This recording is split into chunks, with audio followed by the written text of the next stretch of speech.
Elhamdülillahi Rabbil alemin. Hamden yuvafi ni'amahu ve yukafi'u mazide. Vessalatu vesselamu ala seyyidil murselin. Muhammedin ve ala alihi ve sahbihi ecma'in. Ve men tebi'ahum bi ihsanin ila yevmiddin. Allahümme allimna ma yenfa'una. Ve enfa'na bima allamtana. Ve zidna ilmen ve amelen mutekabbela. Birahmetike ya erhamer rahimin. Amma ba'd. Assalamu aleykum ve rahmetullahi ve berekatuh.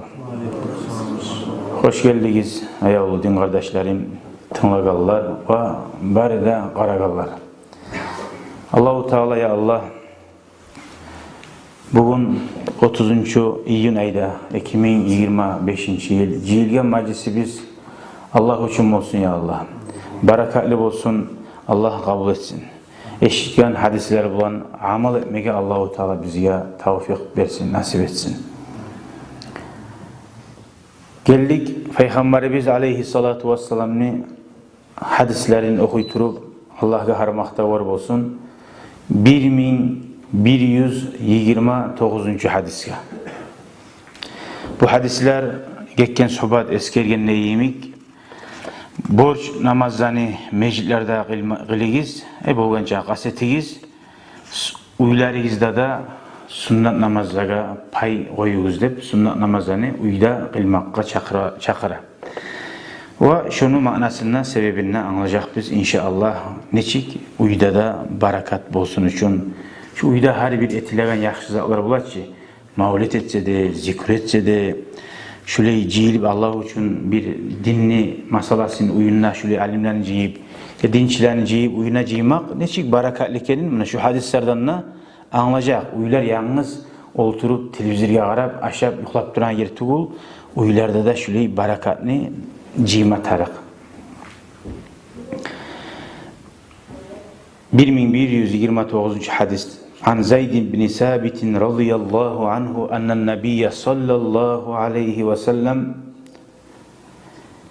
قال صلوا أيها الناس في بيوتكم فإن أفضل الصلاة صلاة المرء في بيته إلا المكتوبة متفق عليه البخاري ومسلم. Zeyd ashabayta uzgar Allah razı olsun. Peygamber aytti di sallallahu aleyhi ve sellem. Ne dedi? Hey insanlar deyin. Hey insanlar, uylarınızda namaz kılınız deyin. Görem sen, hali bir dinni bulgaması yok Allah.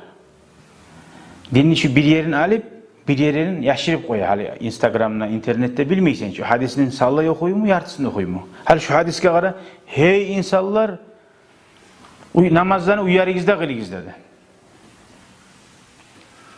Namazlarını uylarınızda kılınız. Siz mesela mecliske varınızda baytasız dedi. Buna şu yerine ait koysa ne çık bula? Hala gidelim ahırına.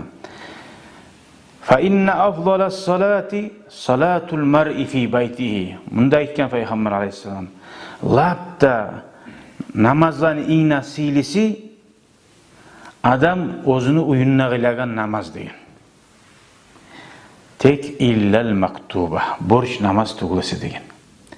Şu 5'te borç namaz meclitte kılınıp sünnet namazlar meclitte kılmaya yaramaydı baymadı. Arı karayız. Labda silisi dedi. Uyda da kılmayımsan uçça meclitte kılıp koy onu. Uyda da kılmayımsan. Ama uyda kılagallardan mısın sen uyga bargan zamanla. Uyda kılmaklığın labda şu namaz sili namazga sanala zuvabida artık bula. Mecid Allah'ın uyuyor.